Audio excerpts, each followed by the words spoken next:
రోహిత్ వేముల ప్రథమ వర్ధంతి సందర్భంగా హైదరాబాద్ సెంట్రల్ యూనివర్సిటీలో విద్యార్థుల ర్యాలీ ఉద్రిక్తంగా మారింది. హాస్టల్ నుంచి మెయిన్ గేట్ వరకు ర్యాలీ తీసిన విద్యార్థులు బయటకు వెళ్లేందుకు ప్రయత్నించారు. మరోవైపు బయట విద్యార్థులు లోపలికి వచ్చేందుకు ప్రయత్నించడంతో వారిని పోలీసులు అడ్డుకున్నారు. దీంతో పరిస్థితి ఉద్రిక్తంగా మారింది. మరోవైపు క్యాంపస్ దగ్గరకు వచ్చిన రోహిత్ తల్లి రాధికను పోలీసులు బయటే ఆపేయడంతో పోలీసులకు వ్యతిరేకంగా విద్యార్థులు నినాదాలు చేశారు. విద్యార్థుల ఆందోళనతో చివరకు రోహిత్ తల్లిని క్యాంపస్ లోపలికి అనుమతించారు. మరోవైపు వీసీ అప్పారావుకు వ్యతిరేకంగా విద్యార్థులు నినాదాలు చేస్తున్నారు. అతనిపై కేంద్రం చర్యలు తీసుకోకపోవడంపై విద్యార్థులు మండిపడుతున్నారు.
కాసేపట్లో క్యాంపస్ లోని వెలివాడ ప్రాంతంలో రోహిత్ వర్ధంతి సభ జరగనుంది. ఇక్కడ రోహిత్ కు నివాళులర్పించి విద్యార్థులను ఉద్దేశించి మాట్లాడనున్నారు రాధికా వేముల. మరోవైపు రోహిత్ కుటుంబానికి న్యాయం చేయాలని, రోహిత్ ఆత్మహత్యకు కారణమైన వాళ్లపై చర్యలు తీసుకోవాలని డిమాండ్ చేస్తున్నారు విద్యార్థులు.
ఇక్కడ సిట్యుయేషన్ ఎట్లా ఉందో సంపత్ అడిగి తెలుసుకుందాం. సంపత్, హెచ్లో ప్రస్తుతం సిట్యుయేషన్ ఏంటి?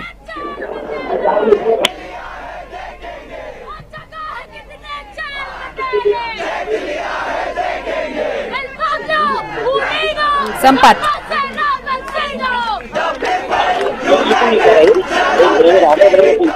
హలో,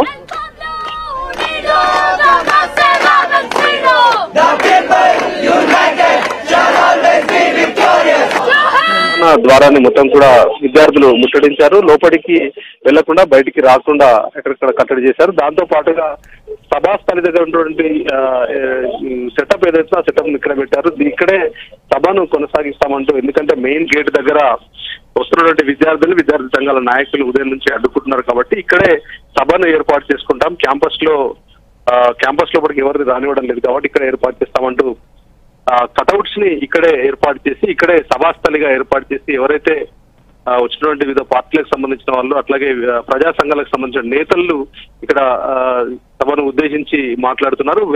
రోహిత్ వేముల చనిపోవడానికి ముందు ఏదైతే గత ఏడాది జనవరి 4న సోషల్ జస్టిస్ జరగలేదంటూ, ఎందుకంటే కుల వివక్ష చూపిస్తూ విశ్వవిద్యాలయంలో కొంతమంది విద్యార్థులు ఇటువంటి అఘాయిత్యాలను క్యాంపస్ లో ఉన్నటువంటి వీసీల దృష్టికి తీసుకెళ్లి అప్పట్లో చర్యలు తీసుకోలేదు.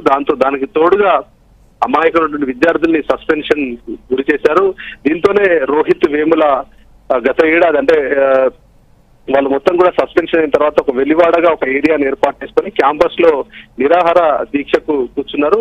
గత ఏడాది జనవరి 4 నుంచి 10-16 వరకు వాళ్ళు ఎంత దీక్షలు చేసినా ఎట్లాంటి డిమాండ్ పెట్టినా అలాగే క్యాంపస్ సస్పెన్షన్ ను ఎత్తివేయలేదు కాబట్టి రోహిత్ వేముల మృతి చెందాడు. అలాంటి కుల వివక్ష ఇప్పటికీ క్యాంపస్ లో కొనసాగుతోందంటూ విద్యార్థి సంఘాలు చెప్తున్నాయి. సోషల్ జస్టిస్ జరగాలి. ఏదైతే వివక్షకు సంబంధించిన విషయంలో ఇప్పటికే కమిటీలు ఏర్పాటు చేసి క్యాంపస్ లో శాశ్వత పరిష్కారం దిశగా దేశవ్యాప్తంగా ఉన్నటువంటి అన్ని యూనివర్సిటీల్లో కూడా ఇట్లాంటి కుల వివక్ష లేకుండా, కుల వివక్షలతో పాటుగా ఎలాంటి వివక్ష లేకుండా అధ్యాపకులు అలాగే ఉన్నటువంటి వీసీలు వ్యవహరించాలంటూ గతంలోనే డిమాండ్ చేశారు. అయితే ఇప్పటికీ విద్యార్థుల ఆత్మహత్యలు కొనసాగుతూనే ఉన్నాయంటూ వాళ్ళంతా వివరిస్తున్నారు. క్యాంపస్ లోపలికి ఎప్పుడైతే ప్రధాన గేట్ దగ్గర గొడవ జరుగుతున్న క్రమంలో విహెచ్ కూడా క్యాంపస్ దగ్గర, కాంగ్రెస్ నేత సీనియర్ నేత విహెచ్ కూడా క్యాంపస్ దగ్గరికి చేరుకున్నారు. మిగతా సంబంధించినటువంటి నేతలంతా కూడా ఇక్కడికి వస్తున్నారు. ఎందుకంటే ఉదయం నుంచి వస్తున్నటువంటి వాళ్ళందరినీ కూడా అడ్డుకున్నారు కాబట్టి మెయిన్ గేట్ దగ్గరే వాళ్ళు ఏర్పాటు చేశారు. ప్రధానంగా వాళ్ళ డిమాండ్లలో హెచ్సియు సంబంధించిన విద్యార్థుల డిమాండ్లలో గతంలో రోహిత్ వేముల తమ్ముడికి వాళ్ళ తమ్ముడికి ఏదైనా ఉద్యోగం కానీ లేదంటే ఏదైనా ఒక వృత్తిని కలిగించాలనేటువంటి డిమాండ్ పెట్టారు. దాంతో పాటుగా రోహిత్ వేముల తల్లికి సంబంధించినటువంటి డిమాండ్లను కూడా నెరవేర్చాలి, కుటుంబాన్ని ప్రభుత్వం ఆదుకోవాలనేటువంటి డిమాండ్ పెట్టారు. కానీ ఆ డిమాండ్ సంబంధించి ఎక్కడ కూడా నెరవేర్చలేదనేది విద్యార్థులు చెప్తున్నారు. దీంతో పాటుగా గతంలో ఎప్పుడైతే ఈ రోహిత్ వేముల ఆత్మహత్యకు కారణం అయిందంటూ కొన్ని ఆరోపణలు విమర్శలు చేస్తూ అప్పట్లో వీసీ చర్యలు తీసుకోవడానికి ముందుగా కొంతమంది కేంద్ర మంత్రులు దీంట్లో అథారిటీగా తీసుకొని దాన్ని ఎండార్స్ చేస్తూ చర్యలు తీసుకున్నారు. కాబట్టి అప్పట్లో కేంద్ర మంత్రుల పైన కూడా విచారణ జరిపించాలి, వాళ్ళపైన చర్యలు తీసుకోవాలన్న ఒక డిమాండ్ ను తెరపైకి అప్పట్లో హెచ్సియు స్టూడెంట్స్ తీసుకోవడం జరిగింది. దాంతో పాటుగా రోహిత్ వేముల చట్టం కింద ఒకటి తీసుకురావాలి, దాన్ని దేశవ్యాప్తంగా ఉన్నటువంటి అన్ని యూనివర్సిటీలో కూడా కుల వివక్షకు వ్యతిరేకంగా ఆ చట్టాన్ని పనిచేసే విధంగా ప్రభుత్వం చొరవ తీసుకోవాలని చెప్పడం జరిగింది. దాంతో పాటుగా విసి అప్పారావు అప్పట్లో వైస్ ఛాన్సలర్ గా హైదరాబాద్ సెంట్రల్ యూనివర్సిటీకి వ్యవహరించినటువంటి వైస్ ఛాన్సలర్ అప్పారావును శాశ్వతంగా విధుల్లో నుంచి తొలగించాలంటూ గతంలో మొత్తం కూడా నిరసనలు ధర్నాలు కూడా చేశారు. ఈ నేపథ్యంలో ఏడాది అయినప్పటికీ ఇప్పటి వరకు రోహిత్ వేములకు సంబంధించిన విషయంలో వాళ్ళ కుటుంబ పరంగా కావచ్చు, అట్లాగే క్యాంపస్ జరిగినటువంటి వ్యవహారం పైన కానీ చర్యలు తీసుకోలేదు. అట్లాగే పనిలో కారణంగా ఉన్నటువంటి వాళ్ళు ఎవరైతే ఉన్నారో వాళ్ళపైన కూడా చర్యలు తీసుకోలేదు. కాబట్టి వాళ్ళందరి పైన చర్యలు తీసుకోవడంతో పాటు రోహిత్ వేముల కుటుంబానికి న్యాయం చేయాలంటూ మెయిన్ గేట్ దగ్గర ప్రస్తుతం వాళ్ళంతా కూడా బైఠాయించి సభను కొనసాగుతున్నటువంటి కండిషన్ ప్రస్తుతం హైదరాబాద్ సెంట్రల్ యూనివర్సిటీలో ఉంది. రైట్ సంపత్.